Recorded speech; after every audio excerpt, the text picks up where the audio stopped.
Hello and welcome. Today we're taking a closer look at one of the largest and most powerful muscles of the back, the latissimus dorsi. Commonly referred to as the lats. This broad, flat muscle plays a key role in upper limb movement and trunk stabilization. The latissimus dorsi is a large, fan-shaped muscle that spans the lower back. It is the widest muscle in the human body, covering much of the posterior thorax and giving the back its characteristic V-shape in well-developed individuals. Despite originating far from the arm, it has a strong effect on shoulder and arm movement. The latissimus dorsi has a broad origin. It arises from the spinous processes of the lower 6 thoracic vertebrae, T7 to T12, the thoracolumbar fascia, the iliac crest of the pelvis, and the inferior 3 or 4 ribs. In some individuals, it may also have a small attachment to the inferior angle of the scapula. The muscle fibers converge and insert into the intertubercular sulcus, or bicipital groove, of the humerus. This long course from the lower back to the upper arm allows it to generate powerful movements of the shoulder joint.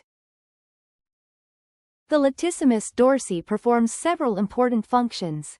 It extends the arm at the shoulder, adducts the arm, bringing it toward the body, and medially rotates the arm.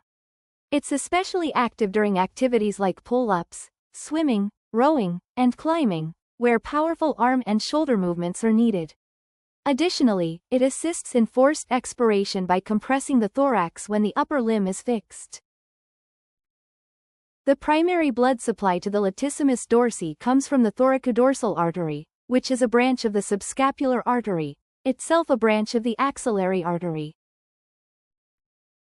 The latissimus dorsi is innervated by the thoracodorsal nerve, which originates from the posterior cord of the brachial plexus, specifically from the C6, C7, and C8 nerve roots. So, in summary, the latissimus dorsi is a powerful, multi-purpose back muscle responsible for arm extension, adduction, and rotation. It originates from the lower spine and pelvis, inserts into the humerus, and is supplied by the thoracodorsal nerve and artery. Thanks for watching. If you found this video helpful, don't forget to like and subscribe for more content on anatomy and health.